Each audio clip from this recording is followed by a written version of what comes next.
When most people first hear about the 1-inch punch, it sounds like an exaggerated martial arts story. How could someone generate so much force from a punch without pulling back their arm? Hollywood has given us many flashy stunts, and to the casual eye, the 1-inch punch looks like another special effect. But the truth is that Bruce Lee actually performed this move countless times in front of live audiences. From demonstrations in front of karate masters to television appearances to shocking fighters who underestimated him, the 1-inch punch was real. Witnesses reported being lifted off their feet, knocked back into chairs, and left stunned by the explosive energy.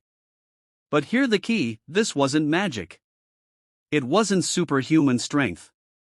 It was physics, biomechanics, and years of Bruce Lee obsession with training his body to deliver maximum force in the shortest possible movement. The science of power, understanding force generation.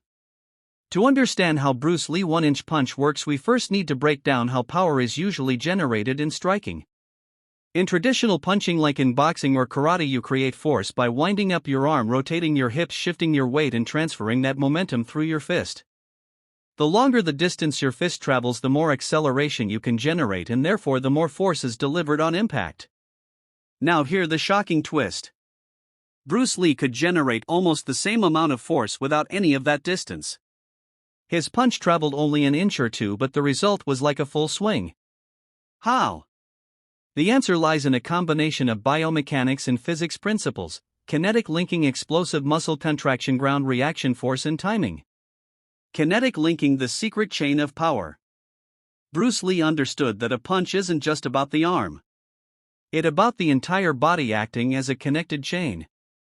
When you throw a powerful punch, you don't just use your fist, you drive from your legs, your hips, your core, your shoulders, and finally your arm. The power flows like electricity through a circuit. In the 1-inch punch, Bruce Lee shortened the motion but still connected the chain. By rooting his stance firmly into the ground, he transferred energy from his feet through his legs into his hips, through his core, and finally into his arm. Even though his fist only moved an inch, that inch carried the combined momentum of his whole body compressed into a single explosive strike. It was like coiling a spring and releasing it in one instant.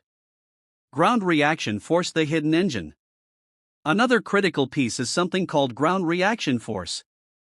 Think of it this way: when you push against the ground pushes back.